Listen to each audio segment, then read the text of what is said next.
The Bill Clark Show, presented by Dr. Pepper. And now, Coach Bill Clark. Welcome in. It's the Coach Bill Clark Show, brought to you by Buffalo Rock, Dr. Pepper. It's the Thanksgiving edition. You can tell we're all bloated from Thanksgiving. Yeah, eat well. It's been good. Everyone except Molly. Molly, yeah, of course, always looks fantastic. That's right.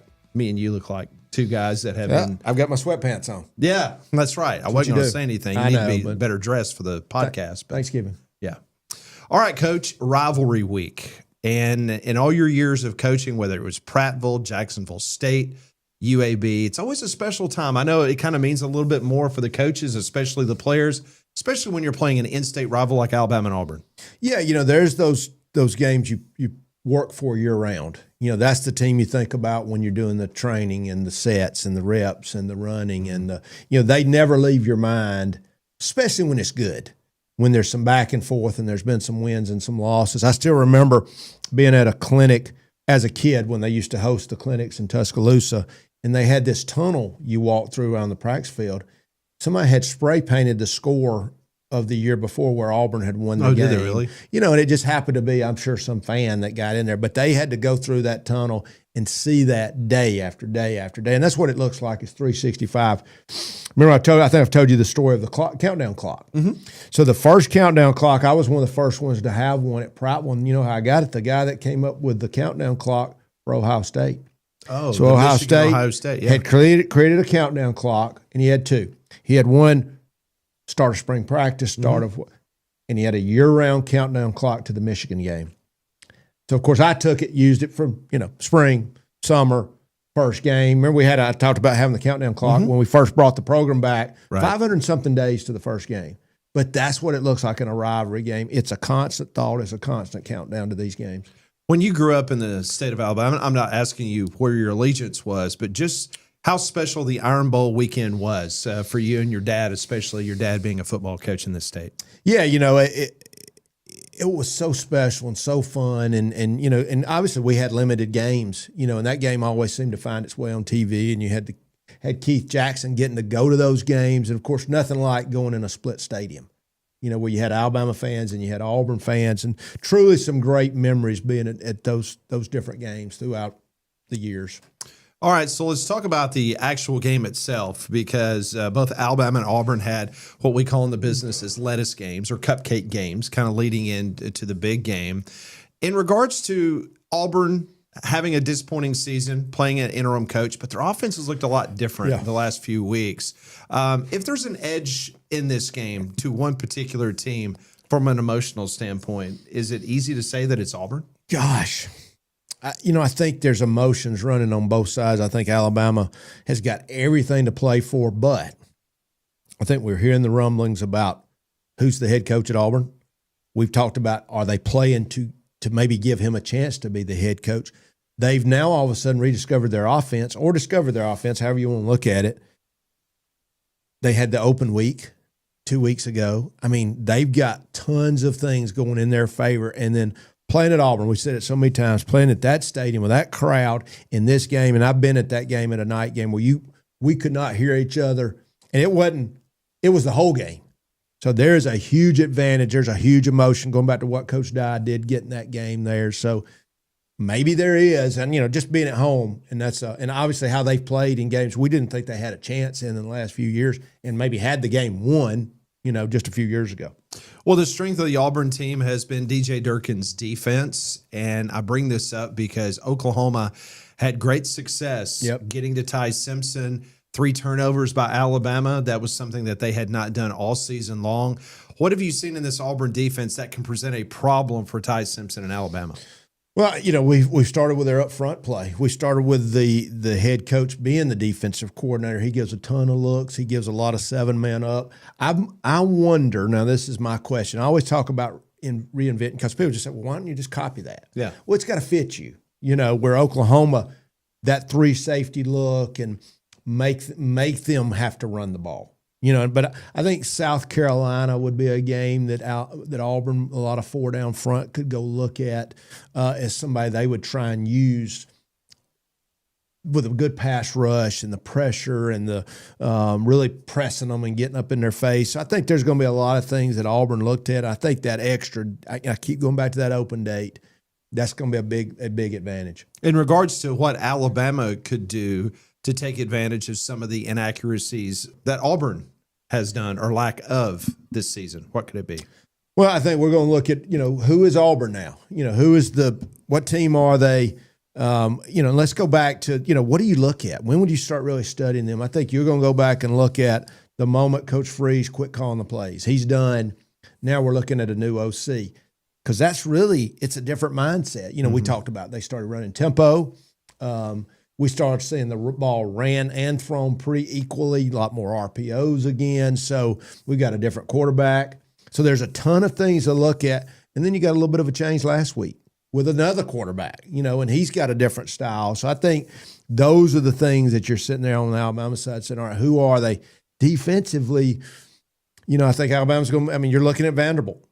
Vanderbilt moved the ball up and down the field. Obviously, we got to look at Pavia and what he does. And he's kind of a in of his own right because he can run it and he can throw it. But I think. So that's interesting. So you just brought up the fact that you think that from an Auburn standpoint of getting ready for Alabama, you look at what South Carolina's defense did against Ty Simpson.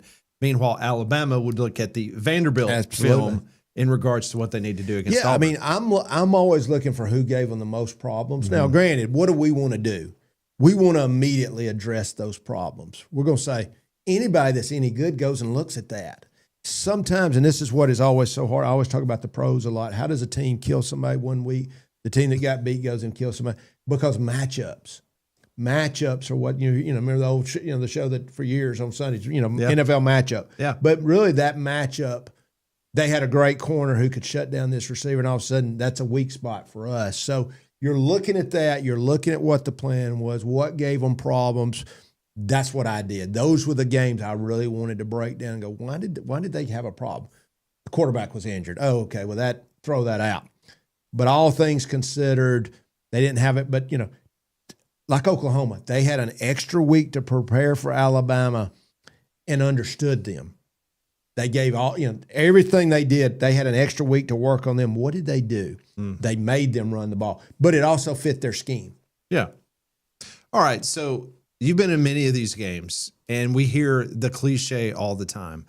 Well, they're fired up, whatever, but until they get smacked in the face the first time, then, the emotion kind of goes out the window because the game starts settling in. How much does emotions play into games like this, or more than not, the talent level basically dictate what happens in the game, not emotion? It's all those things. So to me, and I say this all the time, the emotion and the importance of the game goes into preparation. What kind of week of practice did you have this week to get ready for that game? So you should get both if there's an extra second of film. If I'm really just more focused on what this coach is telling me, all that is important as we deal with human beings, with 18 to 22-year-old young people who have all of a sudden, because here's what happens, and I know people think I'm harping on this open date, it's an extra rep. It's an extra time I see a look to tell me what this means. When they line up in this that's worked for them, that's what that means to me. So now, I talked about it before. I think Alabama has done a really good job in these big games, like use Georgia, for example, where there's a lot of things that I thought they changed and adjusted. So the cat and mouse game of we've adjusted, we've changed, we've seen this weakness in you. So I think the weakness, but the emotion goes into preparation. And then, yeah, there's a point in the game where you're playing football, but all those things, when the emotions are heightening, it's more important. I'm going to give extra effort. I'm going to try harder. I'm listening to the crowd. They're keeping me up. All those things go into that performance. Coach, one of our great sponsors here on this program is Smart Bank, and I know you're on the advisory board, and they just do a great job. Anybody looking for a financial institution, it's a great place to start. Yeah, and I think a couple things that are great. I think, one, the people there, and Smart Bank is growing. I think anything you really want to get from your financial institution, they're big as they need to be. They're going to know who you are when you come in there. The bank's doing very well. Go check our friends out at Smart Bank. Coach, we got so many rivalry games going on around college football, so many in the SEC, but I wanted to ask you about the college football playoff because you got a lot of pressure now for Alabama. Not only are you going to play your biggest rival, but you have an opportunity to punch your ticket to the SEC championship game to play for a league title. And then on top of that, the College Football Playoff Committee has basically told you that you're kind of in that line of demarcation, kind of a danger zone of maybe even not making the college football playoff. How's a coach, can he compartmentalize all these things going on at one time, that outside noise? When you feel like your guys are ready, they've got every motivation. Now, you don't want to make sure they do know these things. I mean, well, they know. So you let them know that about what's at stake. Absolutely. Okay. Once again, I'm wanting that on Sunday because I want the preparation. See, and that's what, if you believe in practice and you believe in film study and you believe coaches, hey guys, this is, how great is this? And we got it all right here in front of us. This is what you play for. This is what you came here for. This is what we coach for. Because this really is the fun time. And that's what you got to remind them. Man, you came for this opportunity, but you need to know it. You don't look back and say, I didn't know. I could have spent a little more time. I could have practiced a little harder. I could have focused. Because you know who else you're talking to? Talking to a scout team player. You're talking to a guy over there giving a look who says, man, I want a ring too. Yeah. Because when you start talking about rings, and that was one of the things I still remember, championship game, not the first one, the second one where I had a ring made. I didn't, I'd heard other, there were some other ideas, but I remember they went to sleep that night. You're talking about staying in a hotel, and we finally, I said, I don't care if I have to sell cookie dough. We're staying in a hotel. We're going to do everything right. We're going to get the feel for it, all those things the night before. When they went to sleep that night, there was a picture of this ring on their pillow. Was it really? Oh, yeah. Oh, wow. And when them guys went, oh my gosh, this is what it looks like. Of course, every time after, when there was a chance for a championship, there was a chance for, there's this ring that we had designed. And that's when you start talking about tangible. These are the things. And that's what I said, when the preparation, that's what you're working on. That's what you're getting them. Now, as the game gets, now I'm trying to really just calm down, And so it's that I'm holding the horses back and let them go. But the preparation, the mindset, the championship ring, anything like that, I want to give them all that. I'm interested in your coaches' meetings, especially whether you're getting ready for a championship game or a rivalry game that you really want. I know you want every Saturday, but right. I mean one that's got a little bit of extra juice to it. That's right. Those conversations, does that spill over from your mind to your assistant coaches, or do you make it perfectly clear in those meetings with the coaches what your anticipation is on how they need to get everyone prepared, because that's kind of bleeding over from you with the rivalry? Oh, yeah, that's your job. My job is to tell you as a coach, this is how I'm thinking. This is what it looks like.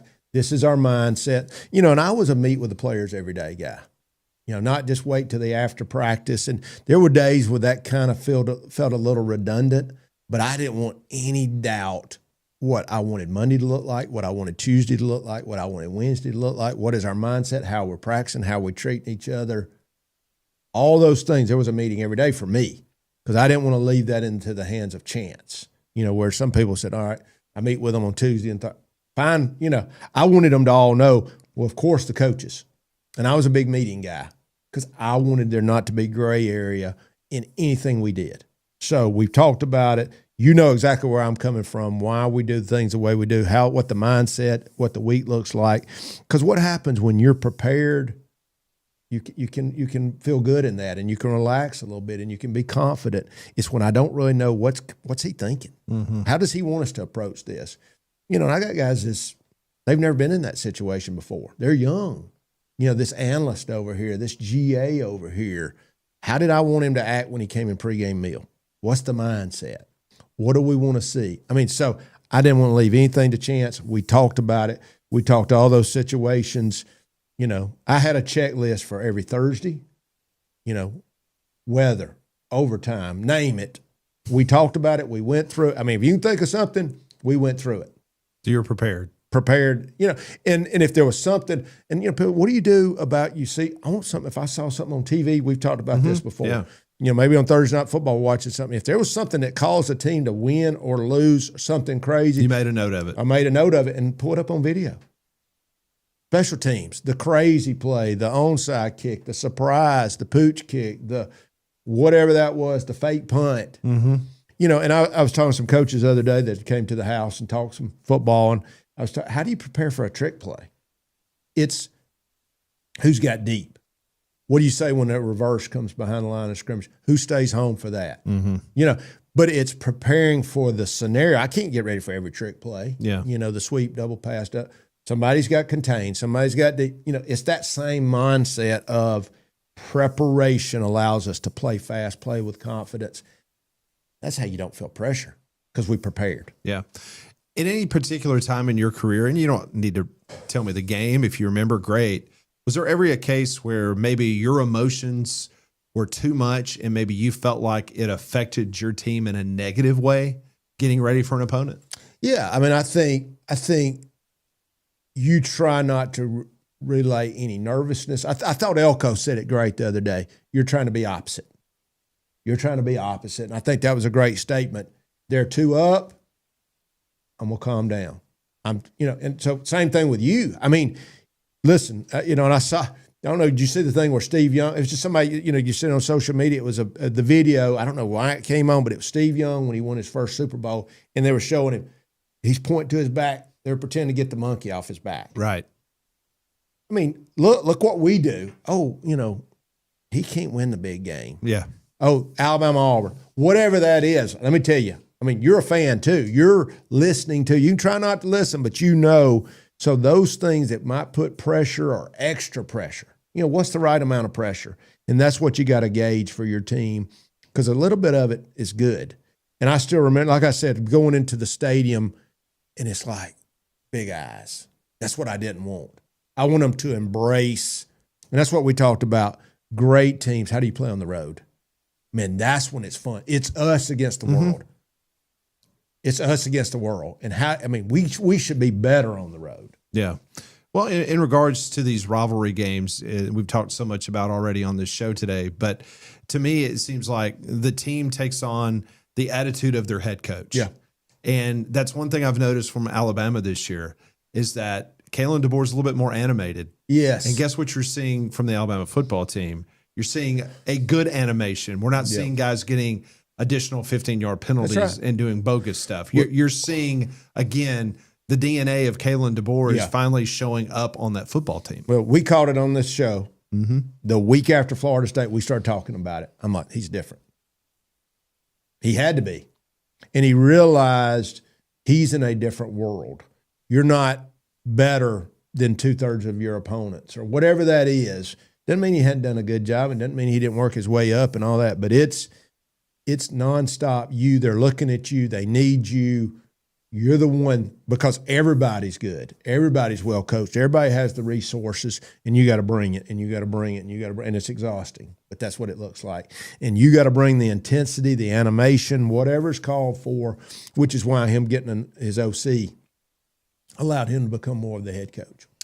Speaking of that, I was going to ask you, Bryant Vincent, longtime offensive coordinator for you. I noticed Saturday that Ryan Grubb, the OC for Alabama, ever since he's been back this year, he's been in a booth. Yeah. He comes down on the field, and then after the game, Kalen DeBoer was asked about, hey, is this something moving forward? Was this just because you're playing Eastern Illinois? Yeah. And Kalen DeBoer gave the indication that he really liked Ryan Grubb down on the field because he felt like the communication, him being able to get in front of his quarterback, get in front of the wide receivers, maybe the offensive line. Did you ever have a preference there in regards to where you wanted your coaches, offensive and defensive coordinators, up in the booth or on the field with you? I want them on the field. Now, what you love, here's what you would want. I would want them on the field and the next best guy who was really a guy. That's what you want. Now, defensively, I was down there too, so that was an add-on. But somebody in the box has got to be really good when you do that.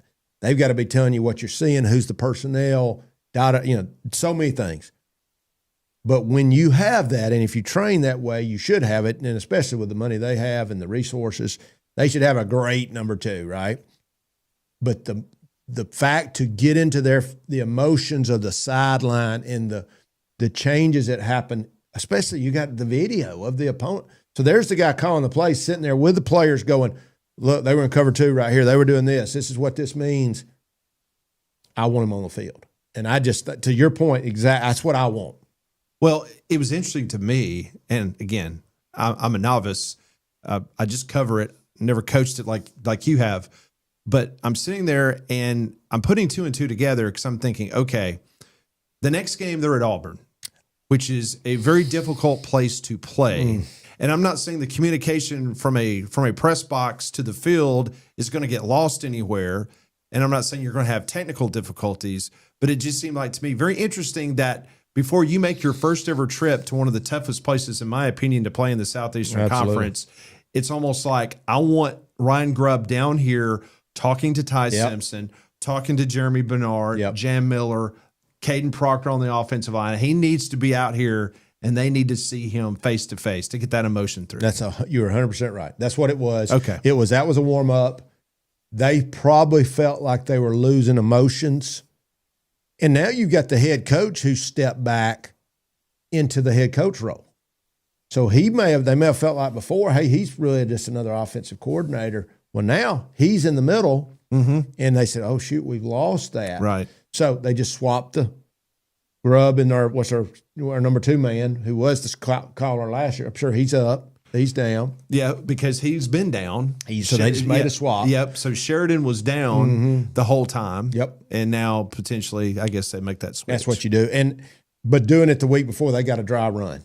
For it, and could say we like it. But I do think how important and where they are in the decibel level and all those things. That's what they're doing. Yeah. You know, I was coming to work the other morning and I got behind a Webb Concrete and Building Supplies vehicle. And I know they are all out and about throughout Alabama, but it was great to see them. Yeah. I think, once again, love Phil Webb, but they start out in concrete. Now they have all the building supplies. They got 9 locations, this area of the southeast of the state, but all things, flooring, et cetera. But just a great company and all you need to build a house. So, Coach, an interesting situation for the Alabama football team because the special teams has been, let's just say, less than stellar, especially the field goal kicking. Yeah.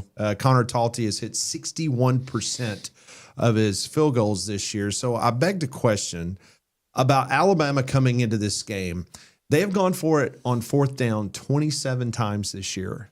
They have converted 67% of their 4th down. As a former coach, would you be tempted, no matter where you are on the field, if it's 4th down, do you go for it or try to kick a field goal with a field goal kicker that's hit 61%? Yeah, so that starts tilting that decision-making. The analytics. That's absolutely. You just start, all the analytics tell me to go for it anyway. I mean, what analytics nowadays says go for every 4th down, which, that's a pet peeve of mine. But, I think when I look that's why I asked you. That's a great question. But it would tilt for me at 61%, and Mississippi AT and, on things and just the psyche, that deal, and we talked about that when you call out your snapper. Now, it's so noticeable that the fans are on him. You think that's not – now, I'm in his head worried because he knows it. So, of course, that would lend to me going for more 4th downs. Absolutely. It just reminds me of the great story Gene Stallings told me and Paul Feinbaum one time about how – and I forgot the kicker, whichever it was, but they were at practice and Stallings goes over there and the kid starts shanking it and he starts missing left and right and – he's like, "What's wrong with you, son?" And kid turns around and goes, "Well, Coach, I can't kick with you standing right behind me." He said, "Well, son, how do you think these 90,000 people, they're going to be at the game Saturday? You better learn how to kick with people standing behind you." Yeah. Well, I always said, I hate to tell you, but I'll be at the games if I make you nervous. But, and I think that's the point. It's what's the mentality of your kicker. And sometimes you got to kick it. But I think it will definitely factor into going for more 4th downs, and I think that's why. I know you've talked about it on this show before, but I assume that you were more – I haven't looked at the analytics with you as a coach, but I assume that you are more of a traditional, if it was inside a certain, amount, if you felt comfortable with your kicker, you would take the points. Yeah. as opposed to maybe if it's a 4th and 7 on the 35. If you got a kid that's got a leg, I'm sure that you would go, okay, let's do it. I mean, I was more traditional. We went for, I was aggressive because I believed in the defense. Right. So I was aggressive, but I also believed in my kicker. And if I had some worries there, we went for it. So I think it's based on I wanted to be aggressive, but at the same time, I believe my special team, and we spent a lot of time in special teams. We kicked PAT field goal to start every single practice. Every day. I was telling the story to my son the other day, who was, ended up being our holder. Yeah. We would always go to that first. We'd put the ball, PAT, right hash, straight across. I wanted that angle. Mm-hmm. How many times have you seen them miss that angle? Then straight across to the left hash. Then we start moving it. Created pressure, run them off the sideline, air horn, anything I could think of to put them in those situations and make it hard on them. I'd get right there and kneel over the snapper and the holder and kicker and just, how can I make it hard on him? But then I always felt confidence in the game that I had at least put them in the situation, and we kicked every single day because it's too important. Do you think, and I'm not asking you to get in the head of a kicker, but in regards to Connor Talty, do you think it's a situation because, I mean, I know he missed the extra point against Eastern Illinois. You think it's the fact that extra points, he's in the center of the field, and obviously when you're kicking field goals, you're on either hash mark. Mm-hmm. Is that more of a potential issue for him, or is it more psychological now? Oh, he's psychological. I think it's so much with a kicker psychological. I mean, it's a golf swing, right? It's the muscle memory. Can you repeat it over? Yep. And the left hash requires this, the right hash requires this. How long are you kicking? And it's those guys. And probably the best guy I ever had was one of the most flat affects you've ever seen. I'm like, does he ever get excited about anything? And it's right. That's perfect. And I had guys, great college careers that were good. I had one that we'd send him down. He went down to kickoff. He was trying to kill somebody. Great soccer player and was really good. Probably my best one was the calmest, but I had some that weren't that way, but they had a lot of confidence. So work it, practice it, and then you got to know who you're dealing with, and I think that goes into that decision for sure. Yeah. Well, one thing is for sure is that when we start talking about deals and your car that you ride in here on every single Tuesday, Wednesday when we record the show, very impressive. Yeah, Donahue, our friends at Donahue, obviously they got all kind of great deals going on. Holidays coming up. We got Thanksgiving holidays, but we got Christmas coming up. So DonahueChevrolet.com, you can go check them out. Tons of great truck deals. Obviously not having Landrum here to spit out all the great facts, but we appreciate our friends at Donahue. All right, Coach, in our remaining minutes with the show, let's circle back to this Iron Bowl. Not asking you to give us a prediction, but just seeing these two teams this year, do you anticipate this is going to be another typical dogfight when it comes to the Iron Bowl? I do. I mean, I think it's a pick'em game. I think you've got so many things here, so many factors, so much emotion, the great Auburn crowd, the night game, where's everybody's heads? It's, who makes the plays? That's what it's always going to come down to, because I think it's going to be close. I think it's going to be down to the wire. Should be a classic. Well, it's going to be interesting because there's so many storylines. Not only is it the bragging rights for the state of Alabama, but Alabama, with a win, they go to the SEC championship game to potentially play Texas A&M or a rematch against Georgia. If you'll beat Auburn, you've got the inside track of being one of the 5 potential teams from the Southeastern Conference making the college football playoff.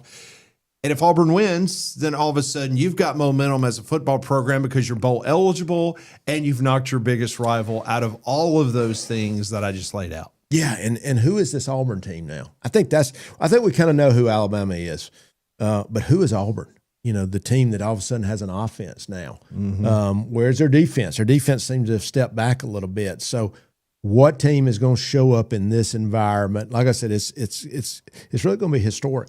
Oh, it's going to be a great game. There is no question about that. Want to thank Jimmy Lee. Want to thank all the great people at Buffalo Rock and Dr. Pepper. And we're happy to announce that this show will be back in 2026. And it can't be possible without our great sponsors, especially Jimmy Lee, Dr. Pepper, and all the fine folks there at Buffalo Rock. Yeah, I mean, we got so much to be thankful for, and I know our listeners do as well. But thankful for Buffalo Rock and Jimmy Lee and those guys, obviously sponsoring us, but so many good things they do. And then also, we got so much to be thankful for. Appreciate you guys, you and Molly and Landrum, and appreciate all the hard work. Appreciate our listeners and all our families. Absolutely. Absolutely. Could not have said it better myself. For all of us here at the Bill Clark Show, presented by Dr. Pepper, we wish all of you a happy Thanksgiving.